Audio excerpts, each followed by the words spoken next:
नमस्ते दोस्तों, welcome to my YouTube channel. आज हम एक्सप्लेन करेंगे मेज रनर डेथ क्यूर मूवी को। ये मूवी 2018 में लॉन्च हुई थी। फिल्म की शुरुआत वहीं से शुरू होती है जहां पिछली फिल्म खत्म हुई थी। अब 6 महीने हो चुके हैं मिन्हो को पकड़े हुए। आखिरकार थॉमस और उसकी टीम को पता चलता है कि वह 19 नंबर की ट्रेन में है जिसमें इम्यून बच्चों को ले जाया जा रहा है। थॉमस, न्यूट और बाकी सब लोग एक शानदार बचाव योजना बनाते हैं। पीट और टैमी ट्रक चलाते हैं ताकि दुश्मन का ध्यान भटका सके।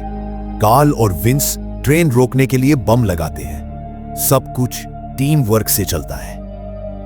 आखिर में वे ट्रेन को रोकने में कामयाब हो जाते हैं, लेकिन मिन्हो वहां नहीं मिलता।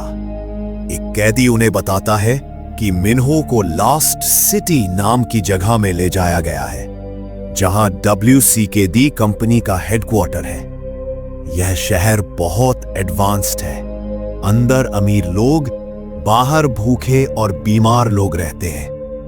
कार्ल फैसला करता है कि वो मिन्हो को बचाने जाएगा, लेकिन विंस इससे सहमत नहीं होता। उसका कहना है कि पहले बचाए गए लोगों को सुरक्षित जगह पहुंचना जरूरी है। तभी दुश्मन के फाइटर प्लेन उनके कैंप के ऊपर आ जाते हैं। पीट तुरंत बिजली बंद कर देता है ताकि उनकी लोकेशन पता ना चले। खतरा बढ़ रहा था, लेकिन कार्ल रुकना नहीं चाहता था। वह अकेले जाने की सोचता है, लेकिन उसके दोस्त मार्क और ब्लैकी साथ चलने की जिद करते हैं। रास्ते में उन पर ज़ॉम्बीज़ का हमला हो जाता है और उनकी गाड़ी पलट जाती है। तभी पीट और टॉमी आकर उन्हें बचा लेते हैं। कुछ समय बाद वे लास्ट सिटी पहुंचते हैं, एक ऊंची दीवारों वाला शहर जहां कड़ी सुरक्षा है। बाहर सैकड़ों लोग शहर में घुसने की कोशिश कर रहा था, लेकिन गार्ड गोलाबारी शुरू कर देते हैं। अंदर भी स्थिति खराब है। वायरस का संक्रमण बहुत तेजी से फैल रहा है। इसी बीच वैज्ञानिक तेरेसा और डॉक्टर पेज को पता चलता है कि मिन्हो के खून से एक बहुत शक्तिशाली एंटीबॉडी मिली है जो शायद वायरस को रोक सकती है, लेकिन उन्हें सीरम बनाने में टाइम लगेगा। इसी बीच कुछ अमीर लोग फंडिंग बंद करने का फैसला करते हैं, जिससे रिसर्च रुकने का खतरा बढ़ जाता है। तेरेसा उन्हें समझाने की कोशिश करती है कि यही असली इलाज का रास्ता है, और आखिर में रिसर्च जारी रखने की इजाजत मिल जाती है। उधर थॉमस और उसके दोस्त लास्ट सिटी में घुसने की कोशिश करते हैं, जहां विद्रोहियों का एक ग्रुप उन्हें पकड़ लेता है। उनका लीडर वही डागाली निकलता है जो पहले मरा हुआ माना जा रहा था। वह अब एक और लीडर जेफरी के साथ काम करता है, जो खुद वायरस से आधा संक्रमित है। जेफरी थॉमस को एक डील ऑफर करता है। वह मदद करेगा, लेकिन थॉमस को सीरम लाकर देना होगा। थॉमस, मार्क और ग्ली छिपकर शहर में घुसते हैं। वहां की दुनिया बिल्कुल अलग लगती है। रोशनी, ऊंची बिल्डिंग्स, लेकिन सब झूठे दिखावे के पीछे तबाही छिपी है।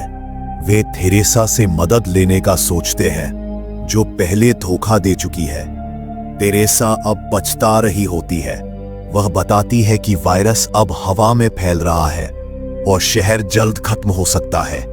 थॉमस पहले तो उस पर भरोसा नहीं करता, लेकिन उसे अपनी योजना के लिए इस्तेमाल करता है। तेरेसा भी मदद करने का फैसला करती है और थॉमस और बाकी साथियों की ट्रैकिंग चिप निकाल देती है। सभी स्वॉट यूनिफॉर्म पहनकर हेडक्वार्टर में घुसते हैं। तेरेसा रास्ता दिखाती है और जेफरी दूर से सिस्टम हैक कर लेता है। वे 28 इम्यून बच्चों को बचा लेते हैं, लेकिन मिन्हो वहां नहीं होता। तेरेसा बताती है कि मिन्हो को मेडिकल लैब में ले जाया गया है। तीनों वहां पहुंचते हैं, लेकिन जेनसन उन्हें पकड़ लेता है। जान बचाने के लिए थॉमस और न्यूट को छिपा देती है। वे मिन्हो को ढूंढ निकालते हैं। लड़ाई होती है। इस दौरान न्यूट वायरस से संक्रमित हो जाता है। धीरे धीरे उसकी हालत बिगड़ती है, कभी होश में, कभी पागलपन में, और अंत में वह खुद को मार देता है ताकि किसी को नुकसान न पहुंचे। यह दृश्य बेहद भावुक और दर्दनाक है। तरेशा को तब पता चलता है कि असल में थॉमस के खून में ही असली इलाज छिपा है। वह वायरस को रोक भी सकता है और खत्म भी कर सकता है। यानी थॉमस खुद ही इंसानियत की आखिरी उम्मीद है। WCKD का लीडर रेक्स इसे जान जाता है और थॉमस को पकड़कर उसकी बलि देने की कोशिश करता है। तरेशा उसे लड़ती है, काइल को बचाती है, लेकिन रेक्स फिर हमला करता है। अंतिम संघर्ष में टेरेसा काइल को विमान में चढ़ा देती है, खुद नीचे रह जाती है। बिल्डिंग गिरती है, आग लगती है और टेरेसा वहीं मर जाती है। काइल और बाकी बचने वाले आखिरकार एक दूर के द्वीप पर पहुंचते हैं, जहां कोई वायरस नहीं, बस समुद्र, हरियाली और आजादी। वे वहां एक नया जीवन शुरू करते हैं और अपने खोए हुए दोस्तों की याद में एक स्मारक बनाते हैं। रात में काइल न्यूट की छोड़ी हुई चेन खोलता है जिसमें एक चिट्ठी होती है। वो न्यूट की आखिरी बातें पढ़ता है। मुझे डर नहीं लग रहा, मुझे बस यह डर है कि मैं खुद को भूल जाऊंगा। मैं हमारे दोस्तों के नाम दोहराता हूं जैसे प्रार्थना, और मैं तुम्हें याद करता हूं मेरे भाई। अगर कभी तुम पीछे मुड़कर देखो तो कह पाओ कि भविष्य अब मेरे हाथ में है।